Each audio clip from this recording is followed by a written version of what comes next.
Okay, good afternoon all. Last class lo we see about computer networks. What is computer networks? Uh, Advantages and disadvantages of computer networks. Am I correct or not? Okay. Today's class we learn about uses of computer networks.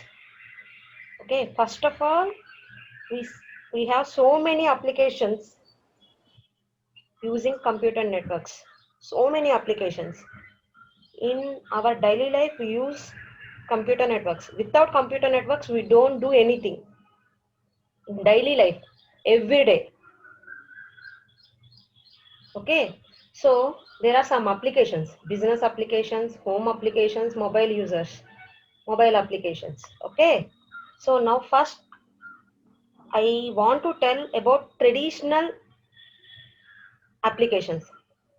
That means మనకి present మనందరం use చేసేది advanced so అలా కాకుండా స్టార్టింగ్లో applications computer networks use చేసి ఎలాంటి applications ఉన్నాయి అది కూడా ఇన్ బిజినెస్ పర్పస్లో first of all starting computer networks ఎక్కడ యూజ్ చేసేవాళ్ళు బిజినెస్లో ఎక్కువ యూజ్ చేసేవాళ్ళు సో మనం ఫస్ట్ ట్రెడిషనల్ అప్లికేషన్స్ నుంచి వద్దాం so those are the business applications ఇక్కడ నేను త్రీ కేటగిరీస్ ఆఫ్ అప్లికేషన్స్ చెప్పాను one is business applications second one is home applications third one is mobile applications but in three categories we use same applications but in different manner and different conditions business లో use చేసేవి applications home లో use చేసే applications mobile applications అన్ని same గానే ఉంటాయి but different purpose different manner లో ఉంటాయి okay so first నేను చెప్పేది business applications so business applications ఎలాంటివి resource sharing client server model and VPN communication medium among employees and e commerce ఇవన్నీ business applications లో కంప్యూటర్ నెట్వర్క్స్ యూజ్ చేస్తారు ఇలాంటి business applications okay so first one is resource sharing so what is resource sharing ఏం చెప్పా resource sharing అంటే information share small example for resource sharing is మనం మన ల్యాబ్లో ప్రింటర్ యూజ్ చేస్తాం రైట్ మన ల్యాబ్లో ప్రింటర్ యూజ్ చేస్తాం that one is the best example for resource sharing and internet సెంటర్స్లో ఒక 10 సిస్టమ్స్ ఉంటాయి దానికి కనెక్ట్ చేసి ఒక ప్రింటరు ఒక స్కానరు ఉంటాయి సో ఆ 10 డివైజెస్ ఆ 10 కంప్యూటర్స్ ఏవైతే ఉన్నాయో అవన్నీ కూడా ఒక సింగిల్ ప్రింటర్ని సింగిల్ స్కానర్ని షేర్ చేసుకుంటాయి రైట్ సో ఇక్కడ ఏమవుతుంది ఒక ప్రింటర్ 10 సిస్టమ్స్ యూజ్ చేసుకుంటున్నాయి అంటే రిసోర్స్ అనేది డేటా అవ్వచ్చు డివైస్ అవ్వచ్చు ఎలా అయినా సరే ఓకే సో దానిని ఏమంటారు రిసోర్స్ షేరింగ్ అంటారు సో ఆ ప్రింటర్ని ఆ 10 సిస్టమ్స్ ఎలా కనెక్ట్ చేస్తాము by using computer networks by using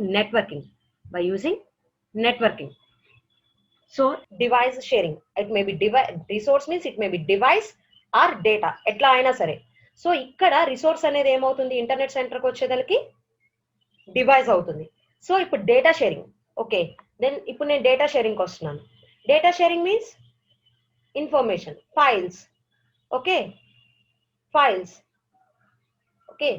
దానికోసం నేను ఒక చిన్న ఎగ్జాంపుల్ చెప్తాను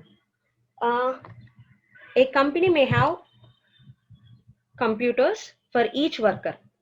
A company may have a computers for each worker. Initially, there are no connection between the computers to share the information regarding their work. But some point, the management may have decided to connect them to share the information throughout the company. For that, they're using networking. So next into the business applications, client server model. So ఇప్పుడు నేను client server model చెప్పాలి in client server model describes how a server provides resources and services to one or more clients. The client server model describes how a server provides resources and services to one or more clients. Examples. మనకి చాలా examples ఉన్నాయి మనం daily లైఫ్లో use చేసేది. Web servers, mail servers, file servers. Each of these servers provides resources to the client devices. What are these client devices? Such as desktops, laptops, tabs, and phones. Most of the servers have one-to-many relationships with clients. Okay, ఈ diagram చూస్తే మీకు అర్థమవుతుందా?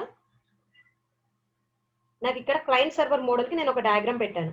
యాక్చువల్గా నేను పీపీటీలో ఎక్కువ diagrams పెట్టాక try చేశానమ్మా, ఎందుకంటే నాకు ఆ డయాగ్రామ్ చూసి ఎక్స్ప్లెయిన్ చేస్తే కాన్సెప్ట్ ఎక్స్ప్లెయిన్ అవుతుంది. అందుకే నేను థియరీ ఎక్కువ పెట్టలేదు. మీరు థియరీ చూద్దామన్నా సరే అక్కడ కనిపించదు. ఎందుకని అంటే నేను డయాగ్రామ్స్ ఎక్కువ పెడతాను. సో డయాగ్రామ్ చూస్తే మాక్సిమం మనకి కాన్సెప్ట్ అర్థం అవ్వాలన్నమాట. సో ఇక్కడ ఏమవుతున్నాయి చూడండి, 2 సర్వర్స్ ఉన్నాయి. ఓకే ఓకే మీకు ఇక్కడ నేను చెప్పినట్టు వెబ్ సర్వర్స్, మెయిల్ సర్వర్స్ అలా ఏం పెట్టలేదు. ఏదో జస్ట్ సర్వర్, జస్ట్ ఒక ఎగ్జాంపుల్ కింద పెట్టాను. ఓకే, సో ఇక్కడ నేను ఏం చేశాను, ఒక డైరెక్టరీ సర్వర్ పెట్టాను, ఒక ఫైల్ సర్వర్ పెట్టాను. సో దానికి ఏం చేశాను, ఆ సర్వర్స్ నేను ఏం చేశాను, ఒక స్విచ్ ద్వారా కొన్ని ల్యాప్టాప్స్ కి కొన్ని సిస్టమ్స్ కి కనెక్ట్ చేశాను. సో మీకు ఇందాక నెట్వర్కింగ్ చెప్పాను, ఫస్ట్ రిసోర్స్ షేరింగ్ చెప్పాను, రైట్? సో రిసోర్స్ షేరింగ్ ఏంటి, ఒక system between many systems, communication between many systems to transfer the data. Resource sharing is communication between many systems to transfer the data. ఎలా ఉంటుంది ఆ system, many systems అంటే ఇదిగోండి ఈ first చూపించాను చూసారా, ఇక్కడ చూడండి కమ్యూనికేషన్ ఎలా ఉంది. ఇక్కడ ప్రతి డివైస్ కి మధ్య ఉంది, అవునా? ఇది కూడా చూడండి ఇక్కడ దీని నుంచి ఇదేంటిది, ఈ రిసోర్స్ షేరింగ్ లో ఈ రిసోర్స్ షేరింగ్ లో ఇదేంటిది, first one is data sharing, ఇదేంటిది device sharing. So device sharing చేసేటప్పుడు ఈ డివైస్ నుంచి ప్రింటర్ కనెక్ట్ చేశాను, ఈ డివైస్ నుంచి ప్రింటర్ కనెక్ట్ చేశాను, రైట్? సో ఇక్కడ ఏంటి డేటా షేరింగ్. సో ఇక్కడ డేటా షేరింగ్ చేసినప్పుడు డివైజెస్ అన్నిటినీ కనెక్ట్ చేసుకున్నాను. ఈ నేను మౌస్ పెడుతుంది కనిపిస్తుందా మీకు? ఏమో కనిపిస్తుందా? ఓకే, సో ఈ డివైస్ నుంచి దీనికి కనెక్ట్ చేశాను, దీనికి కనెక్ట్ చేశాను. ప్రతి డివైస్ కి మధ్య ఇంటర్ కనెక్షన్ ఉంది టు ట్రాన్స్ఫర్ ది డేటా. ఇక్కడ కూడా ఏంటి, ప్రింటర్ కి కనెక్షన్ ఉంది, డివైస్ కి మధ్య కనెక్షన్ ఉంది, అవునా? ఇక్కడ 2 డివైజెస్ ఉన్నాయి, ఆ 2 డివైజెస్ కి మధ్య కనెక్షన్ ఉంది, రైట్? సో అంటే కమ్యూనికేషన్ ఈ 2 డివైజెస్ కి మధ్య జరుగుతుంది, ఈ 2 డివైజెస్ నుంచి ప్రింటర్ కూడా జరుగుతుంది. ఇక్కడ ఏంటి, communication between all the devices. Okay, so resource sharing అనేది బిట్వీన్ ద డేటా ట్రాన్స్ఫర్ చేయడానికి రిసోర్స్ షేరింగ్ అనేది జరిగేటప్పుడు సెటప్ ఇలా ఉంటుంది. అలాగే 2 డివైజెస్ కి జరిగేటప్పుడు ఇలా ఉంటుంది సెటప్. ఓకేనా, అర్థమైందా?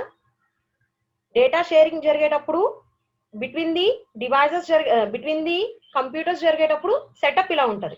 బిట్వీన్ ది డివైస్ యూజ్ చేసేటప్పుడు కనెక్షన్ ఇలా ఉంటుంది.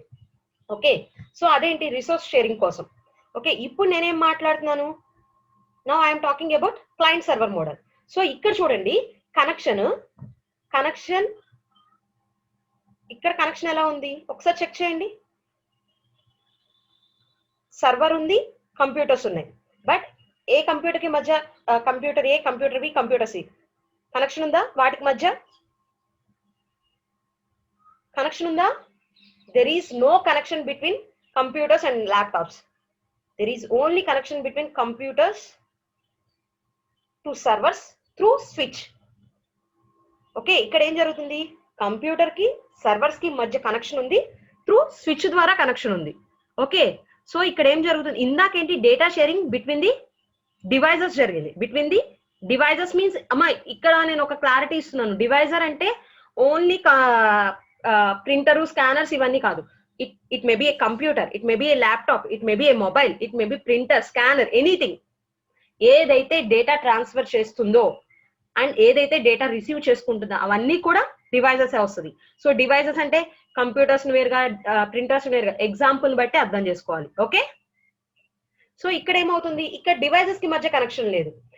డివైజెస్ కి అదే కంప్యూటర్స్ కి సర్వర్ కి మధ్య కనెక్షన్ ఉంది త్రూ స్విచ్ ద్వారా. ఓకే, సో ప్రతిదీ ఇందాక రిసోర్స్ షేరింగ్ లో ఏమవుతుంది, 2 డివైజెస్ ఉన్నాయి ఏ అండ్ బి. సో ఆ 2 డేటా ట్రాన్స్ఫర్ చేసుకోగలుగుతాయి. ఇక్కడ అలా కాదు. ఇక్కడ computer A takes data from server, computer be takes data from server. ఏదైనా సరే సర్వర్ లో ఉన్న డేటాని అది తీసుకుంటది.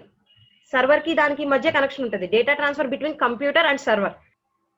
వెబ్ సర్వర్ అంటే ఇప్పుడు గూగుల్ ఉంది, రైట్? అదేం చేస్తుంది, ఇన్ఫర్మేషన్ మొత్తాన్ని గూగుల్ కి సంబంధించిన సర్వర్ లో ఉంచుకుంటది. అవునా? ఇక్కడే ఉంది డైరెక్టరీ సర్వర్ అనేది గూగుల్ సర్వర్ అనుకోండి. ఓకే, మీరు ఇక్కడ నుంచి ఏం చేస్తారు, ఇక్కడ నా ల్యాప్టాప్ లో నేనేంటి www.google.com అని కొడతా. ఓకే, సో google.com అని కొట్టినాక దాంట్లో నేను సెట్ చేస్తా. సెట్ చేసిన వెంటనే ఇదేమవుతుంది, డైరెక్ట్ గా గూగుల్ సర్వర్ లో ఆ డేటా కోసం చెక్ చేస్తుంది. ఓకే, గూగుల్ సర్వర్ లో ఆ డేటా కోసం చెక్ చేస్తుంది. సో ఆ గూగుల్ సర్వర్ లో ఆ డేటా ఉంటే అది మనకి డేటా అనేది మనకి డిస్ప్లే అవుతుంది. యూట్యూబ్ ఉంది, రైట్? యూట్యూబ్ వాళ్ళు ఒక సర్వర్ డిజైన్ చేసుకుంటారు. దాంట్లో ఏంటది, చాలా డిఫరెంట్ వీడియోస్ ఉంటాయి. నేను ఇప్పుడు నాకు కావాలనుకున్న వీడియో నేను ఎప్పుడు కావాలంటే అప్పుడు డౌన్లోడ్ చేసుకున్నా, లేకపోతే ఆన్లైన్ లోనో చూస్తున్నాను. అవునా కాదా? సో అదేమవుతుంది, అక్కడెక్కడో సర్వర్ ఉంది, ఇక్కడ నేను క్లయింట్ ని. అక్కడ సర్వర్ ఉంది, ఇక్కడ నేను క్లయింట్ ని.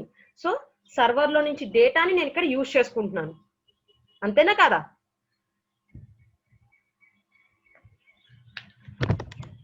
Yes ma'am. ఇక్కడ నేను అదే కదా చెప్పింది. Client server model describes how a server provides resources and services to 1 or more clients. అంతే కదా? ఇక్కడ సర్వర్ ఏంటి, ఇక్కడ నేను చెప్పిన ఎగ్జాంపుల్లో యూట్యూబ్ అనేది సర్వర్. అవునా? క్లయింట్ అనేవాళ్ళు ఎవరు, నేను. ఓకే, సో క్లయింట్ అనేవాడు ఏం చేస్తున్నాడు, నాకు మూవీ కావాలి అని చెప్పి చెక్ చేస్తున్నాడు. అది ఆ సర్వర్ లో ఉంటే అదేం చేస్తుంది, ఇక్కడ ఆ సర్వర్ లో ఉంటే అది ఏం చేస్తుంది, మనకి అవైలబుల్ గా ఉంచుతుంది. సర్వర్ లో లేకపోతే నాట్ అవైలబుల్ అని చెప్తుంది. అవునా కాదా? దానికి లేదా రిలేటెడ్ గా పంపిస్తుంది. అవును, server provides resources and services to 1 or more clients. ఇక్కడ కూడా అదే జరుగుతుంది. ఇక్కడ చూడండి, ఇది యూట్యూబ్ సర్వర్. నేను ఇక్కడ నుంచి ఒక వీడియో ఇచ్చేసుకుంటున్నాను. ఇక్కడ ల్యాప్టాప్ ఏ అనే వాళ్ళు ఇంకో వీడియో డౌన్లోడ్ చేసుకున్నారు. కంప్యూటర్ సి అనే వాళ్ళు వేరేది, కంప్యూటర్ ఏ అనే వాళ్ళు వేరేది. బట్ ఇక్కడ కమ్యూనికేషన్ ఎలా జరుగుతుంది, ఇది నేను క్లయింట్ టు సర్వరే జరుగుతుంది. క్లయింట్ టు సర్వర్ అంటే ఏదైనా సరే సర్వర్ లో ఉన్న డేటాని మనం మన ల్యాప్టాప్ లో యాక్సెస్ చేసుకున్నాం, లేకపోతే మన డివైజెస్ లో యాక్సెస్ చేసుకున్నాం. What is meant by server? అసలు సర్వర్ అంటే ఏంటి, క్లయింట్ అంటే ఏంటి? Client is nothing but a small computer with minimum database or minimum memory. Okay, అదే సర్వర్కి వచ్చేదానికి ఏమవుతుంది, that is most powerful computer, one of the most powerful computer. So next VPN network, virtual private networks. So ఇది కూడా data sharing కే use చేస్తారు. But different places లో ఉన్న వాళ్ళు ఎలా డేటా షేరింగ్ చేస్తారు. ఓకే, సో ఇది వచ్చి నెక్స్ట్ క్లాస్ లో చెప్తాను నేను విపిఎన్ గురించి. ఓకే, ఇక్కడ అర్థమైందమ్మా?